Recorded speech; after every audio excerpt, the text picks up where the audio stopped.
आज 15 अगस्त है। मैं स्वतंत्रता दिवस की पूरे देशवासियों को बहुत बहुत बधाई और शुभकामनाएं देना चाहता हूं। साथ ही साथ हम उन तमाम महापुरुषों को, सबसे पहले राष्ट्रपिता महात्मा गांधी, जिन्होंने लगातार और उनका साथ देने के लिए तमाम भारत के हर कोने से लोगों ने साथ दिया।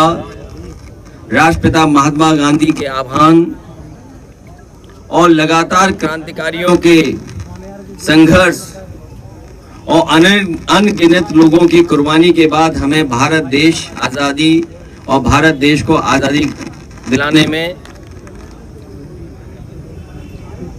हम सब उन लोगों को याद भी करते हैं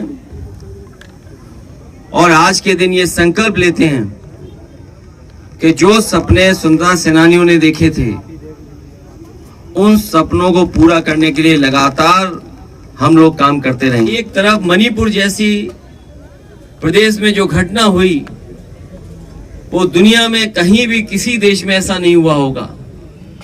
वहीं आज के दिन हम लोगों को ये भी अपील करनी चाहिए कि मणिपुर के लोग जिस सद्भावना के साथ, जिस प्रेम के साथ, जिस तरीके से मिलजुल करके रह रहे थे, वैसे ही रहें और इस तरह की घटना दोबारा ना हो जहां हमारी बेटियां, हमारी बहनों के साथ ऐसी घटना घटी हो।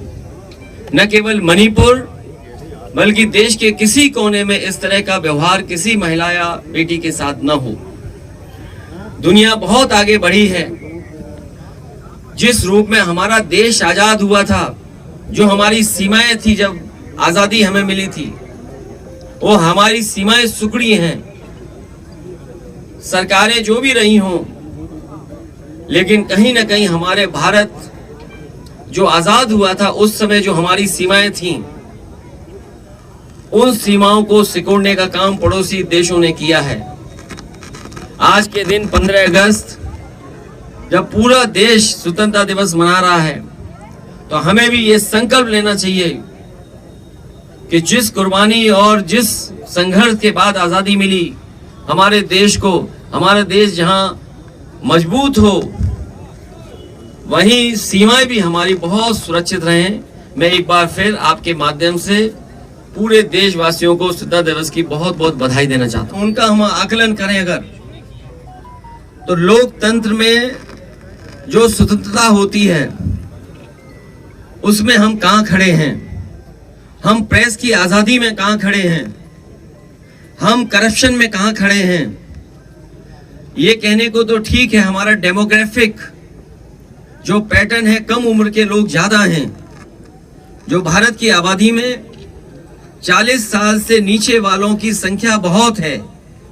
अगर हमारी संख्या 40 साल से ज्यादा लोगों की है, तो वहीं हमारी जिम्मेदारी भी बड़ी बनती है कि इन नौजवानों के हाथ में नौकरी और रोजगार और सरकार ऐसी व्यवस्था बनाए जिससे इनके सपने पूरे हो सकें। और लाल किले पे खड़े होकर के अगर किसी सरकार ने ये कहा हो कि हम किसानों की आय दोगुनी कर देंगे, तो कम से कम उन सरकारों को पीछे मुड़कर देखना चाहिए कि आज हम दोबारा वहीं 15 अगस्त पे खड़े हैं। क्या हमारे देश के गरीबों की, किसानों की आय दोगुनी हो गई? क्या करोड़ों नौजवानों को नौकरी मिल गई? और जो संतुलन बनाना चाहिए सरकार को, आज जिस तरीके से महंगाई है, खाने पीने की चीजों से लेकर के डीजल पेट्रोल की, ये हमारे देश के लिए चिंता का विषय है। क्योंकि अगर इसी तरह महंगाई बढ़ती रही और लोगों के हाथ में नौकरी और रोजगार नहीं हुए, तो हमारा देश कहां जा रहा है, इस पर सोचना